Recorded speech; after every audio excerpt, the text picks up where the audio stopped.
anyone with a semi-functional brain will like Jujutsu Kaisen. You will like this movie. That's just a fact. Like I don't know what to tell you. Yeah. What's up, guys? Nii-San Podcast here, and we just saw the brand new movie Jujutsu Kaisen Zero, which has been doing numbers in the box office. Yeah. It was number 2 behind just the Batman. Small indie character. Yeah. Batman. Played by Robert who? I don't know.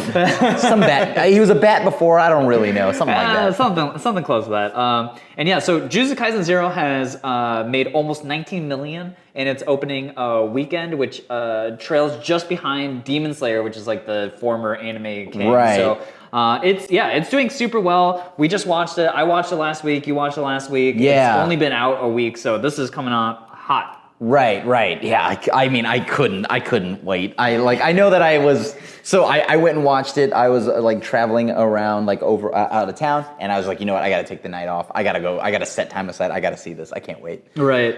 So Jujutsu Kaisen Zero, for anyone who doesn't know, it's the sort of prequel, so to speak, of the main series Jujutsu Kaisen. It follows a different main cast, I would say, you know, rather than our boy Itadori and Megumi and Nobara. Like instead of them, we instead follow the story of Yuta Okotsu and Rika, his childhood friend. Childhood love, dude. Love, dude. Friend. How dare you not? Come on now. I'm just not used to childhood friends, you know. Falling in love and then getting married. There's not like this 30 other rom-coms like that. Okay. And also, I think the thing that's pretty cool about this is though you do get to bring in some other sweet characters into the regular rotation. You get to see like Maki, Toge, and like Panda, right? Yeah, because this is a year before. Right. This is a year before the current line series. So, I think when Yuji enters, they're now second years. Yeah. So this is exactly, you know, as someone who's like read the manga and whatnot, like I was really excited for this because it felt like how when you would originally watch the first run of Yu-Gi-Oh! That was released in the States, you didn't get to see season 0 technically, right? Yeah. So I was thinking about like how good issue 0 of Jujutsu Kaisen was. So it's nice to see them finally make it into a movie to catch it up, to give us all of the Jujutsu Kaisen content we get asked for before season 2. So we're not going to go super heavy on the plot. We're just going to assume that you guys have watched it. If you have not watched it, go watch it. We love the movie, but this is going to have spoilers in it. We're going to talk about things a little more deeply. I loved it. I thought it was a great, fun time. I had a great time watching it. It was just like more Jujutsu Kaisen. I will say what's kind of interesting is the main character, Yuta, is so different than Itadori. Yeah, he is. It was like a little weird at first because like Itadori is such a chat. He's like so outwardly nice and very outgoing. He's a happy human being, right? No matter what. And then we have Okotsu Yuta, who's like, why am I alive? I don't deserve to be alive. And funny enough, he's voiced by Megumi Ogata, who is the original Why Am I Alive character. Bullied sad boy Shinji. Yeah, Shinji also voiced Kurama from Yu Yu Hakusho. Yeah, legend status. Absolutely goated when it comes to voice acting. So, wow. It's just so funny because it's basically like they inserted Shinji. Is the voice actress typecasted now? Well, Kurama is Chad, so I don't know. They've got range. They go from Chad to Virgin. Speaking of Yu-Gi-Oh, I mean, they were also both sides of Yu-Gi. Like holy cow! Wow, what a stacked like career, huh? Yeah. Like you get to be the original sad boy, the first sad boy. So let's talk about the things that we liked from the movie. Yeah. What was some of your favorite things from the movie? You know, okay, so Jujutsu Kaisen, I would tell you that the show, originally, I love it for its action. I love it for its like amazing action and well choreographed fight scenes. But on this one, I really like the story, actually. Yeah. I like the story a lot in this one. Because it's a little bit more than just, you know, about throwing punches and like, you know, pretty much getting rid of curses here. I mean, you still are, but like the curse really isn't there. It's more of just coming to figure out who Yuta is and the depth of what Rika is to him. Yeah. And really it's a lot about like processing, like, you know, like life, right? Like how to deal with things after loss and things like that, and whether or not you reject loss. Yeah. Right. And I thought that was actually oddly deep and very well done, while still mixing in the good old shonen formula, things that I want from Jujutsu Kaisen, right? So, normally I'm always just like, the fight scenes are the best, but for me, I just love the story of this one. Yeah, I gotta say the story was definitely super compelling. Like one of my favorite parts, because like you said, like I think the big theme of the movie, especially for the main character Yuta, is like how to deal with like such a traumatic event of watching your childhood crush, girl, basically. Not even a crush. That's his love. Dude. I mean, they were promised. They had the ring. They and had everything. the ring, dude. And to die so tragically, and then sort of, I loved him trying to like justify these things, and he's passive. And then he grows into somebody, through the presence of other friends and a mentor to sort of like come out of that and be proactive in sort of like healing himself. Right. And then the final reveal I thought was really cool, where it was like, oh, the curse wasn't from Rika as we thought. It's from you. You wish this in a way, and like I love the line that Gojo says, where he's like, "Oh, love can be the most miserable curse." Yeah, I actually, dude, I have that manga panel. That was the one thing, right? When I read that manga panel, that thing burned into my mind, right? And then to see it on screen. Oh, did it hit when it hit? I'm just like, and then he's just sitting there in the hospital, like completely out of it.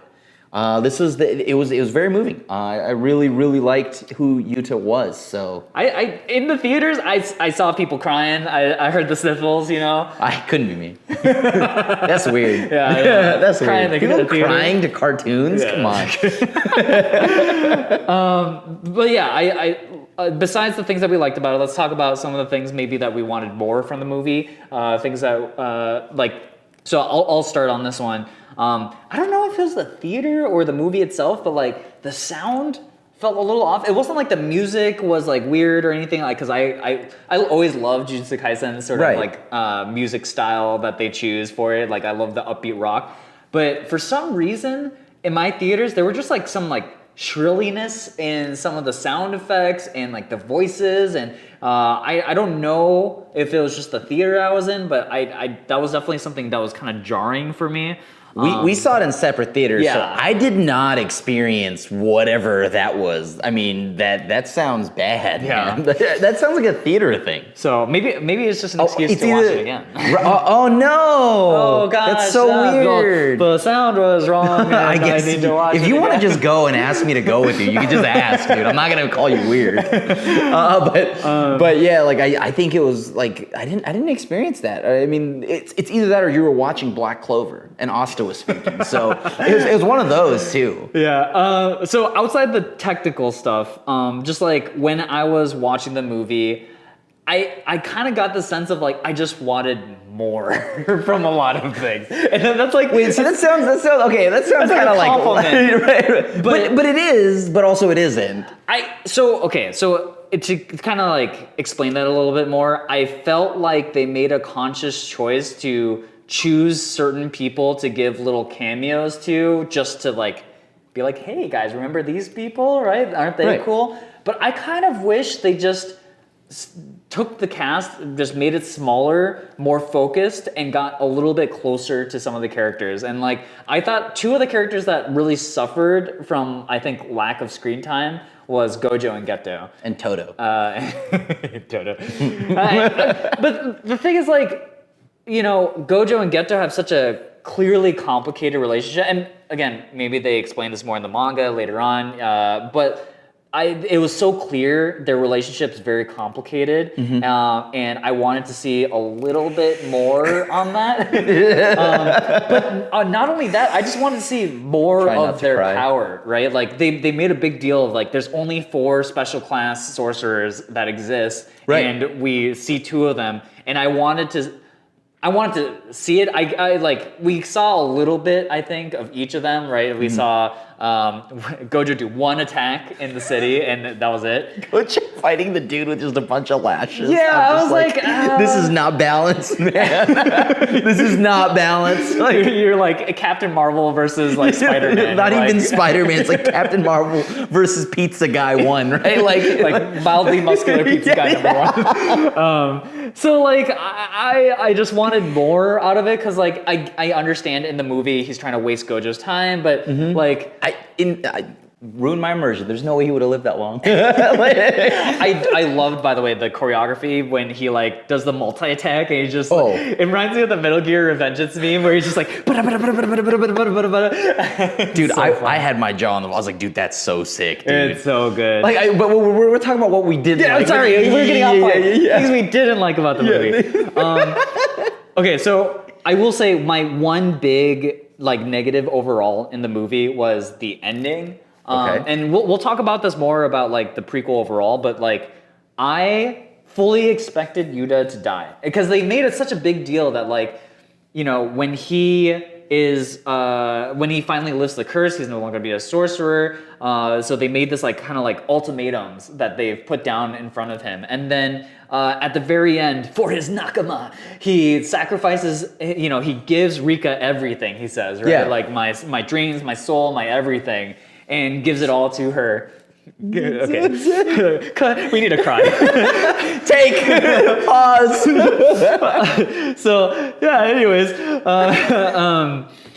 like he says like, okay, I'm gonna give my all, my everything, and then after it, he's just kind of like, oh, I guess I'm still alive, and I guess I'll still be a sorcerer. And but that makes sense. If he is the one who curses, he can't sack himself. He's the one that made the curse. Like, I feel like it's one of those things. So I know this is different anime, so different logic, but like Naruto and Kyuubi, for example, like Naruto could have been swallowed up. Like, actually, better yet, from Jujutsu Kaisen, Itadori and Sukuna? Sukuna, yeah. That's I almost different. call them Sukumen, like the ramen. Or Cybermen. No, that's way different. Like, that's way different. I just, it just felt like a little bit of a debate, I guess. Like, sure, it's just, I don't know. I felt like it would have put a more of a pin on the ending, and like the movie itself would have had a more like, I don't know, roundedness to it, like a more of a finale moment. So okay, well, hold on. We'll talk in more detail about it in a little bit. We've got a schedule. So let's first talk about. Because we clearly can't come up with good reasons for why we didn't like things. We actually thought really different. Like we spent more time figuring out what we didn't like and trying to figure out what we didn't like than we could. So anything else? You're gonna be the expert here because you've read the OG manga and everything. How did you feel as an adaptation? Like, how did the movie do in terms of that? It was great. It was amazing. I know. It's a wild one, but. I think the reason I loved it so much is that it also did what I ask of when I see anything get taken and adapted from like a manga form is that you expand on certain things, right? Because like at first I was wondering, I finished reading issue 0, right? Mm-hmm. Movie announcement happens. I'm wondering how is this going to fit into a movie? How much can they stretch out without it being too much nothing? Oh, you thought there was like not enough? I thought there was going to be a lot less. Like it was a 40-minute episode, pretty much then. But no, and maybe it's because my brain is too massive and I just read too fast. But that's unlikely. So, but legitimately, I was wondering how they could make this into a full-length movie, and they did that. They expanded some parts. They made the fights. They gave us more shots of certain fight scenes and angles. They added to it, and boy, did I love that. And while still keeping the main story intact, right? So I think that's the best thing you can ask for any of these adaptations, especially when I had heard it got turned into a movie, because it is, I think, it is a significantly shorter arc than Mugen Train. Yeah. Right? So and it's trying to push. Well, I don't even know how long it was. I think it was like maybe an hour 45, something like that. I think shorter than that. But maybe, but like the thing here is like the issue itself is like maybe like 15 minutes of reading, right? So So like Mugen Train is a lot. There's actually a lot there. So I was worried about it, and they did a good job expanding on that. So I loved what they did there. Yeah. And I also, look, if you've read the manga, you know better than anyone else that the art style can be a little hard to follow. Like manga has this thing where they try to do so much, and it looks like like music producers, we'll just fix it in post.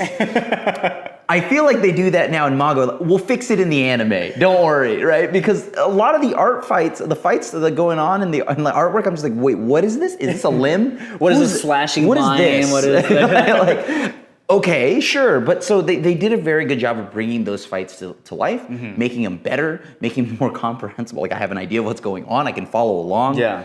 I love that. I think this was an amazing adaptation. So then let's move it to the next question, which is gonna be obvious, but we have to say it as a review. Is this a good movie? And would you recommend people to watch it? Okay, so is it a good movie? I think it is a great, like a solid anime movie, right? Because the thing here is, people I watched it with didn't watch anime. Yeah. They don't even watch Jujutsu Kaisen. This is their first entry. They liked it. Yeah.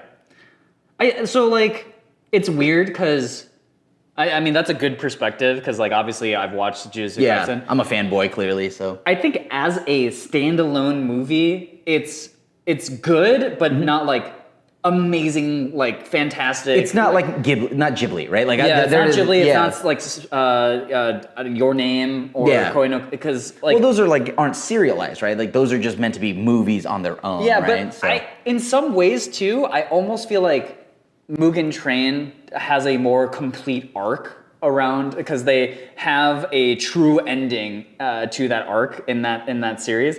Whereas, like, I feel like in comparison, and again, I know I brought up the ending before. Like, I just the ending doesn't feel as complete as it did in Mugen Train. Whereas, like, you know, with the Flame Hashira's like whole body of work being completed in that thing, like it feels like this complete cycle. Whereas like in Jujutsu Kaisen Zero, because there isn't sort of a final finale for kind of anyone. But it does complete Yuta's arc. Not really, right? Because he's living on and he's going to be a bigger sorcerer. He doesn't necessarily have to die for it to be a complete. But his story has not ended, and that's very clear to me from the ending. And that's, that actually moves us into the next thing that we have on our block, which is like, is this a good prequel? And this is kind of where I kind of get confused on when people call it a prequel, because like when I imagine prequel, I think of like how it sets up the like current world, right?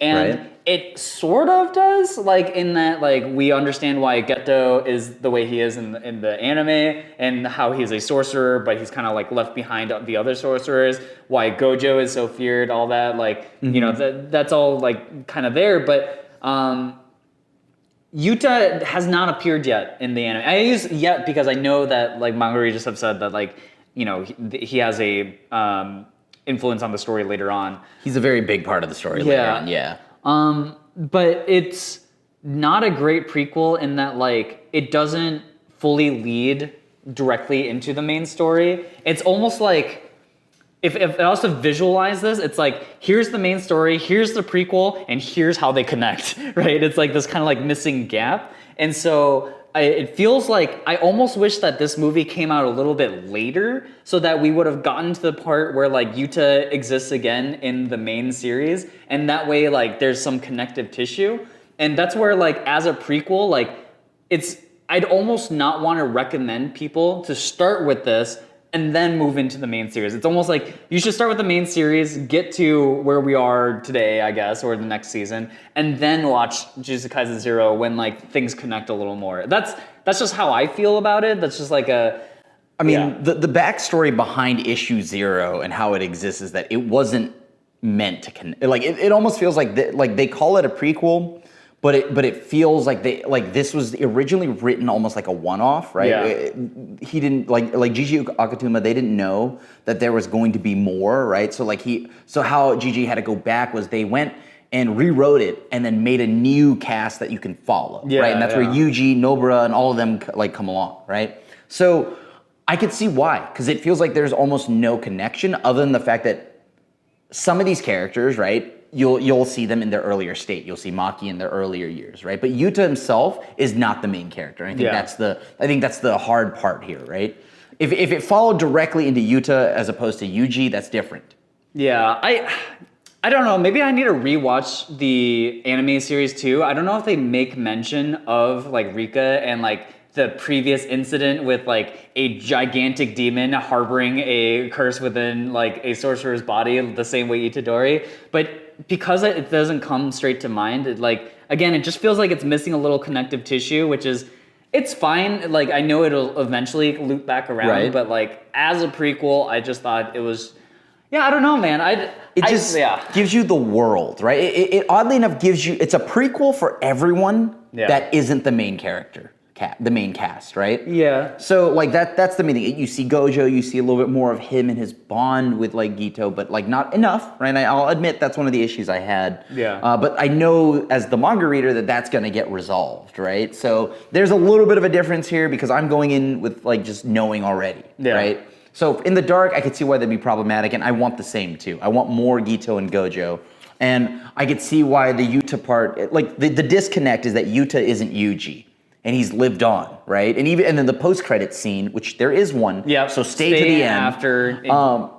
Yeah, like it's really a prequel for everyone that isn't Yuji and the main cast. I just want to know what happens from there. Like it's such a cliffhanger to be like, okay, Yuta is definitely alive. And he's met up with the enemy guy. Yeah. You know, in what seems like somewhere in like Africa or something. Or the Middle East, I have no idea. Mm-hmm. And then Gojo randomly pops up. Of course, and, Gojo like, shows up. And it's just like, where are any of these characters in the show? So I just need more Jujutsu Kaisen. I think a lot of my problems would just be solved by if they just like released the next season, which won't be hitting until next year. So we've got a lot of time to mull it over, or if you're impatient like me, you can just read the manga too. like legitimately though, I get it. I want more, and I hate that we won't get to see more for some time. But so to circle back around to answer, is it a good prequel? See, I know that prequels generally, like when you think about it, they try a little too much hand-holding, and like if you think of like episode 3 linking right into episode 4 or something like that, or like the one that has Felicity Jones, and it's like it's the first time it's the Star Wars where it links into episode right into episode 4. Also. The one where it's like, and they make it so fresh. It's like Vader freshly just showed up. Yeah. Anyways, there wasn't like a direct scene or anything that linked into the next season, but I could see why it was a prequel. Just because you got to see a lot of the world, it established the ground rules, and in some ways, I think I got a better understanding of how curses and things worked in this movie than the original episode, like first even 2 episodes of Jujutsu Kaisen. Yeah. So I really liked how they laid the groundwork here. And though it may not directly link to Yuji, it is a very good getting on point, because then I think the way they explained curses and all that was perfect. It was easy for everyone to get in on it and understand how it works, how curses are born and birthed. And like as I said, I watched it with people that haven't seen it, right? So I think overall, again, like I know I'm kind of being the negative Nancy in the room, but like I think it's a good Jujutsu Kaisen movie. I just don't think it's a great standalone movie. And I think it's a good one, just not great. It's not, once again, Ghibli or anything like that. But so I don't know. I still, despite everything I've said, I still had a lot of fun. I loved the Yuji fight scenes in particular. The whole imbuing his sword with the curse thing is so cool, and especially that was so badass. Ring, I was like, oh, that's me in Elden Ring. I do the same thing. I imbue my sword and then I go. Yeah. So, I don't know. So I think the thing that I didn't like, my biggest problem was at the very end. When you watch how it all plays out, like Gito has already shown that he's got a lot of power, he's gathered a lot of curses, right? And you've got Yuta, who's just shown that he's now kind of become one with Rika and the curse and whatnot. And the final battle ends up being the classic shonen closer, where it's a battle of we're gonna launch 2 very big energy balls at each other. And I'm like, but with a sword? Yeah. So, like that'd be my only gripe with it. Everything else, if you're a manga reader, if you read the manga, I think you're gonna love it. I think they did a killer job. It's just the come on, the two Cheeto balls into each other is a little bit, spirit bombs, whatever you want to call them. It's a little overplayed, but Yeah, I thought Geta, his whole power thing with like summoning curses to like, I thought they could have done more with him a little bit. And again, this is the kind of same. He does though. He does until the end. He's a summoner, right? He summons things. He shows the curses, which he does for the entire movie and throughout the entire series. Yeah. And then, of course, well, what is a summoner? What's the best move a summoner can do? I'm going to take all of those demons and spirits and I'm going to put them in a ball and launch them. And I'm like, come on, man. Can we stop putting things in a ball? You just made a cursed meatloaf and here you go. It is quite literally a cursed meatloaf and it just launches it at you. Yeah, I just wanted to see something else. Because, you're right. He does have, creative uses for his curses. I love the scene where he's dealing with the mob guy. Mm-hmm. And he's like, oh, your job is, as my money monkey, to feed me money as I keep you alive. You're my blood bag. So, I thought, that was cool. But I just thought there could be more, I guess, than just, the final spirit bomb. Give us another reason why you're so scary besides you can just summon a lot of stuff. I really thought they'd do more with the summoning there because they had done a good job expanding. But yeah. How many centipedes can you see before you're kind of sick of centipedes? I'm just saying. I mean, you can give me 4 centipedes. Give me a 5-headed centipede. If you came in on a cursed dragon thing, I would accept that. Super cool. Cursed octopus. I don't care. Just make it fight in pretty much fuse yourself with one of the cursed spirits, right? Or the curses and then attack. But final energy ball. Regardless, the energy ball did look beautiful. That scene was gorgeous and oh man, that's still a sad movie. It was, like I said, I think the number one takeaway I think from this movie was that the story and the feels from the main kind of tension between Rika and Yuta was beautifully done. Yuta's character arc during all of this is very well done. And you really you see the transformation within him and then how he handles his own trauma, how he handles things with Rika, and how he's grown up to be this guy who wants to live to fight for his friends. And I thought that whole narrative was beautifully done. And it was very well done. That's something I adored from the movie. That was so good. 10. Would you say at the end of it all, out of 5, what are you giving this? If I had to rate it out of a 5, I'd give it a 4.5 out of 5. Would recommend then, that sounds like. 100% recommend.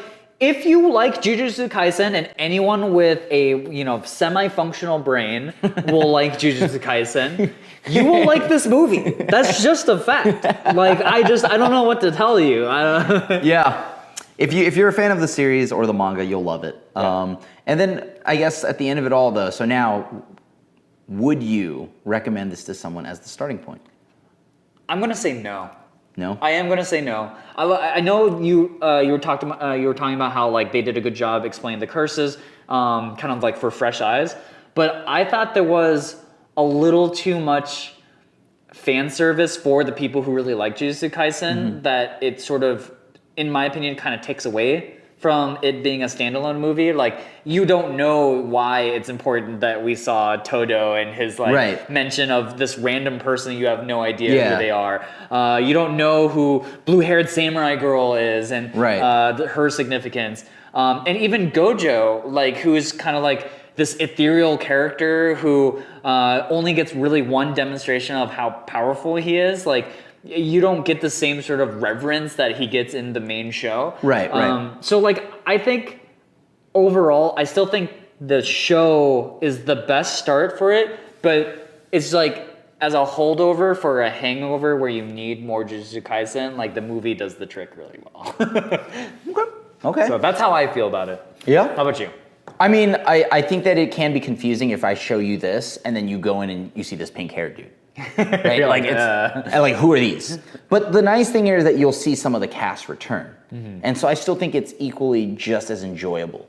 As somebody new, it definitely does a lot, as I had mentioned, the curses, but it just means that the characters are still intriguing enough. Yeah. Even if you don't know anything about them before watching this movie, the characters are intriguing enough. So that means when you do get that full development arc, you really get to see like who Gojo is, right? Yeah. Like you really get to see all these characters. Then it's even better, right? The show just gets better for you. Yeah. Man, I just want season 2, 3, whatever. I just need more Jujutsu Kaisen. It's hard to keep myself from wanting to read the manga, and yeah, I don't know. So in any case, guys, I'm curious if any of you guys ended up watching the movie without having the series. I'm kind of curious on your perspective. I hope you guys enjoyed this review. It was, like I said, the movie was great. We both enjoyed it. I recommend it. I might watch it again. I don't know. I am going to watch it again. I know that. So anyways, guys, thanks for watching this video. We hope you enjoyed it, and we'll catch you guys next time. Peace.